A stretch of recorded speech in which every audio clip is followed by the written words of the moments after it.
Good morning. Good morning. How you doing? I'm good. How are you? Thank you right. guys. Thank you guys. There's mask here and sanitizer. We got a project called Barrio Restoration, basically cleaning up the streets of South Tucson. Today is our third community cleanup. Team following each weed eater, all right? And if so, if you want to get weeds with the shovel there, we have people from the Barrio Restoration Facebook and Instagram here today. I got my family members showing some support. We got some city officials here as well. So they're kind of all jumping on board to make a difference here in the neighborhood. But I'd say maybe 20 people so far. And I still have people showing up here in the meantime. Probably when the hot dog stand gets here, more people will show up as well. Barrio Restoration, David GARCIA. The homie David, he invited us out here because he's helped us a number of times in Western Hills, Las Vistas. You guys like the bike?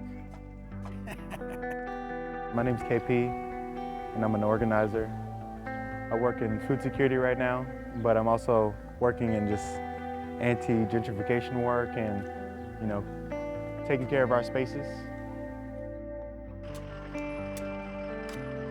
Tucson, Arizona has become a home for me, and so I want to, you know, take care of my home with my abilities, you know, in any way that I possibly can. We're cleaning up invasive plants, invasive weeds. You can just see all along the roads and all along the sides how it's unmaintained. And we're just trying to clean these spaces up so that we can plant trees that grow in people's yards, that create bountiful amounts of shade. And then if people wanted to use these spaces for gardening, we want to be able to do that type of stuff. Yeah, well, I actually live in the northwest side, so I'm far from here, but I don't think that should matter. It's Tucson. We should be more tight. It doesn't matter if you're from the north, west, east, we're all from Tucson, and I feel like we should take care of it and really appreciate what we have. With COVID and everything going on, I wanted to really start meeting my community and helping others and really just something more proactive and more with my community. I feel like we've lacked that in these last couple years and it's important. It's hot, I will say that, but everyone made me feel super welcome. It really is a positive energy that we have out here.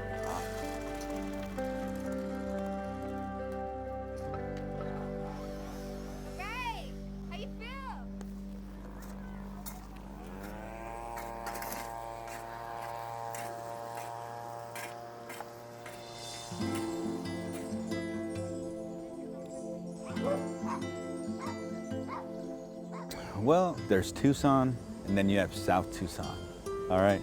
And South Tucson is my hometown. I mean, my whole family's on South Tucson, you know? We've lived here for many years. I just know that there's hard workers here. Hard workers that beautify other areas, get paid, but don't get paid enough to do very much else. I don't know how funds and stuff like that get allocated to kind of take care of areas. I feel like maybe we're being neglected somehow.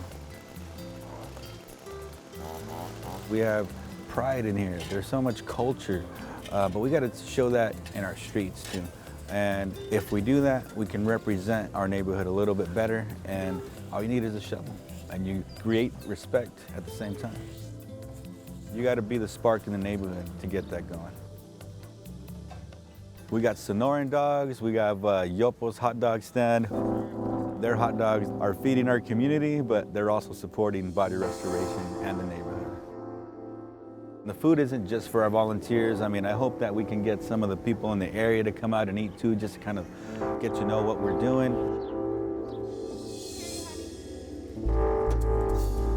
I think it's important because people need help. People need help every day, especially right now. We're in a pandemic, and I think now that we haven't been able to be close to one another, share space with one another, right? We need to be more collective in our efforts in every way, right? Because people, you can live anywhere in the world, but it's nothing without community. People are nothing without other people.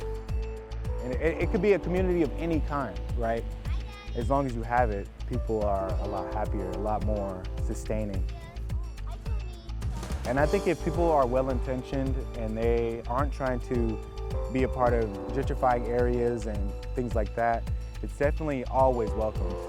You know, just come in, do your part, speak to people, know people, you know, become a familiar face. If you have any ideas or any expertise, lend that in any way that you possibly can, and, you know, help people just survive on a daily basis. When I look around and I see everyone working, like it like fills my heart. It really does. It makes me want to do more. It makes me want to be able to do it next week or even do events myself. And look, now there's about 40, 50 people here, and that's an amazing accomplishment.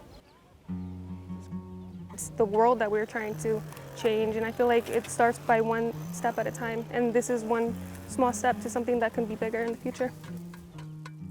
They're doing amazing work. David is a community warrior, a community leader, and you know, we're all community leaders in our own way, and we can all help and we can all get out here and do our own part. We want to all thrive and live fruitful lives, and I think we're all pushing towards that.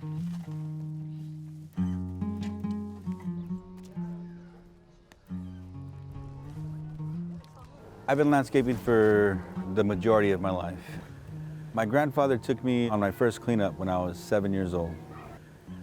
I honestly feel like what I've learned and what my grandpa showed me about cleaning yards, and I want to show the kids too, like this is our turf. You know, this is the South Side. This is where we live. This is full of pride. You're here now. Yet it takes hard work. It takes a bit of sweat equity, right? How we doing? How we doing? All right, makes the dream work. So I've been at it for 3 years now, just a little bit at a time, making my presence in different neighborhoods, just trying to spread the word and inspire other people to do the same. You know, it's all about community. It's all about getting people together, and it's pretty amazing of how many people showed up today just to make this happen. My grandpa, I've always wanted to make him proud, and I think I'm making him proud by using what he showed me to make a difference in the community.